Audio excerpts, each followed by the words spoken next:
Diskutimet mund të bëhen në modalitete të ndryshme.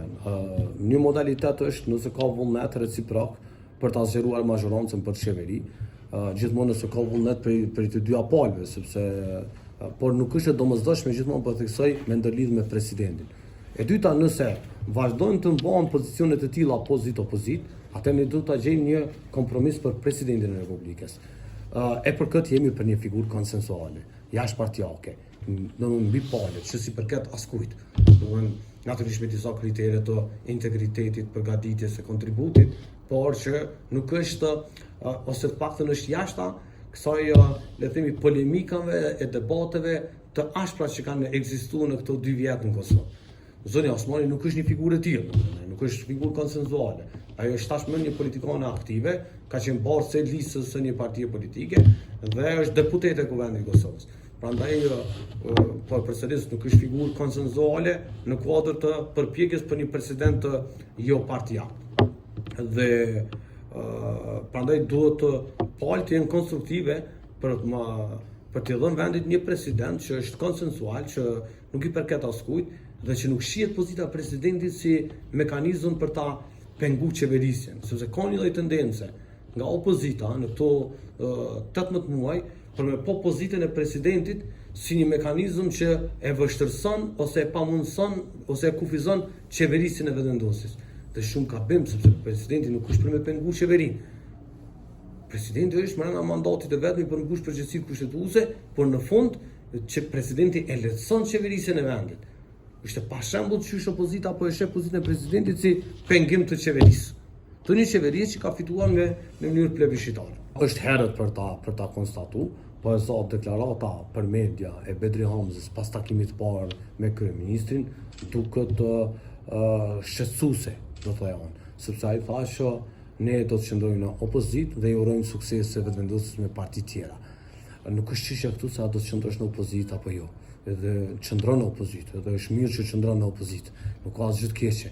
Por ama jemi duke folur për çështjen e presidentit, ku kërkohen minimalisht 80 vota në kuti për shkak të një interpretimi të gjykatës kushtetuese të vitit të 2011.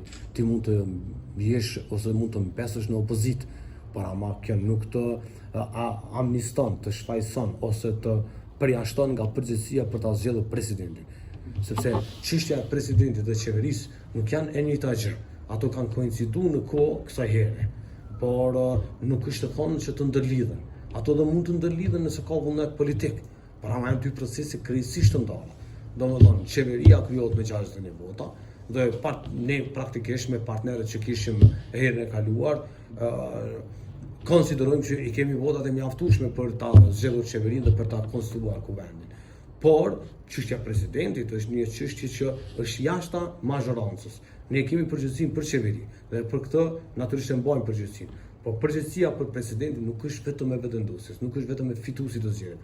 Është përgjegjësi e të 120 deputetëve. Le të përjashtojmë 9 deputetët e listës serbe, është përgjegjësi e të 190 deputetëve.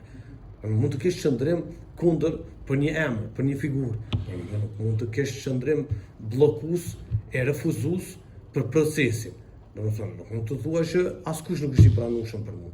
Dhe rrjedhimisht e lë vendin pa institucione edhe dërgon zgjedhje edhe një herë për shkak të disa interesa kryesisht apo shkurtre politike. Prandaj është shumë e rëndësishme të sqaroj për opinionin publik që në rregull qëndron në opozitë, ama duhet të kesh qëndrim të qartë për sa i përket zgjedhjes së presidentit, sepse pa ty nuk bëhet. Ne nuk i kemi votat e mjaftueshme. Ndërkohë që unë ende shpresoj që ajo deklarata e Bedri Hamzës nuk është edhe mbyllje e përpjekjeve ose të takimeve për ta gjetur një zgjidhje, megjithëse të tingëllonte si refuzuese edhe si ndërprerje e komunikimit ose diskutimit, sepse fliste për rolin e PDK-s si opozitë për tema tjera, për marrëveshje ndërkombëtare. Po ne kemi temën e presidentit që kërkon 80 vota në kuti. Në anën tjetër, AK refuzoi takimin, LDK ka vërtet 18 deputet, por në anën tjetër ka disa zhvillime të brendshme brenda LDK-s që mund të kenë ndikim negativ në këtë procesin e krijimit të institucioneve. Vërtet ato janë çështje të tyre të brendshme, por kur prekin procese si krijimi i institucioneve, ato bëhen edhe procese të jashtme pastaj. natyrisht kishim 2 takime me kryetarin e PTK-s Betri Hamza dhe me kryetarin e LTK-s Lumir Abdigjiku, ndërkohë që AK refuzoi të marrë pjesë në këto takime. Këto ishin 2 takimet e para. Natyrisht jemi optimist për të gjetur një zgjidhje dhe për të dhënë vendit institucione sa më parë brenda fateve kushtetuese.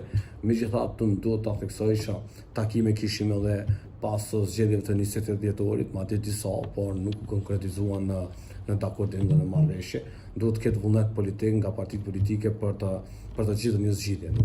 Unë uroj që opozita të ketë reflektuar dhe të ketë heqë dorë nga ajo qasja bllokuese, destruktive, 18 muajshe që besa, sepse kjo situata aktuale nuk është ndërlidhur vetëm me presidentin edhe me zgjedhjet e 28 dhjetorit.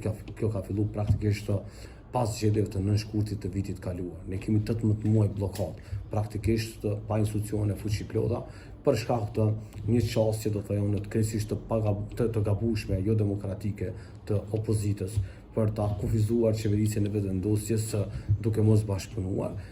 Ne kishim refuzimin vitin e kaluar të LDK-s për koalicion, që unë besoj që ka qenë shkaktari i 2 palë zgjedhjeve pasuese, sepse po të kishim një marrëveshje vitin 2025 ku ne ftuam LDK-n për koalicion, ne nuk do të kishim as zgjedhjet e 28 dhjetorit, por nuk do të kishim as zgjedhjet e 7 qershorit. Praktikisht i kemi mbajtur 3 palë zgjedhje parlamentare në 15 muaj. Dhe rezultati është pothuajse i njëjtë, plus minus, po jo me ndonjë ndryshim radikal ose drastik për të justifikuar këto strategji bllokuese të opozitës. Prandaj domethënë mbetet të shihet nëse opozita vërtet ka reflektuar dhe ka hequr dorë. Por ne jemi optimist sepse është vërtet e pakuptim që të bllokohet procesi i krijimit të institucioneve, sidomos bllokimi i zgjedhjes së presidentit. Po përtej asaj që është thënë edhe nga kryeministri edhe nga kryetarët e 2 partive politike opozitare, nuk mund të them asun, por e them një gjë. Nuk ka dështuar zgjedhja e presidentit të Republikës pas zgjedhjeve të 28 dhjetorit, pse nuk ka pasur diskutime, por thjesht ka dështuar sepse ka pasur një pozicion të tillë si strategji e veprimit politik të opozitës për ta çuar vendin në zgjedhje. Domthonë takimet herën e kaluar kanë qenë kurtuazi, kanë qenë sa për syje faqe, kanë qenë sa për ta justifikuar pozicionin dhe për ta shpërndarë përgjegjësinë ose për t'i lënë fajin dikujt tjetër. Por herën e kaluar unë jam i bindur që opozita i ka dashur tepër shumë zgjedhjet e 7 qershorit, sidomos LDK. Ata kanë besuar që duke e quar vendin në zgjedhje të vazhdueshme e dobësojnë vetëvendosjen, e ekspozojnë si të pafuqishme për të krijuar institucionet dhe kësaj krijojnë një rrethon të përshtatshme për opozitën për të bërë numrat për ta krijuar një qeveri. Unë them vazhdimisht që motivi ose leitmotivi i kësaj bllokadës 18 muajshe në Kosovë është në fakt një farë pretendimi jo demokratik i opozitës për ta marrë qeverinë pa i fituar zgjedhjet.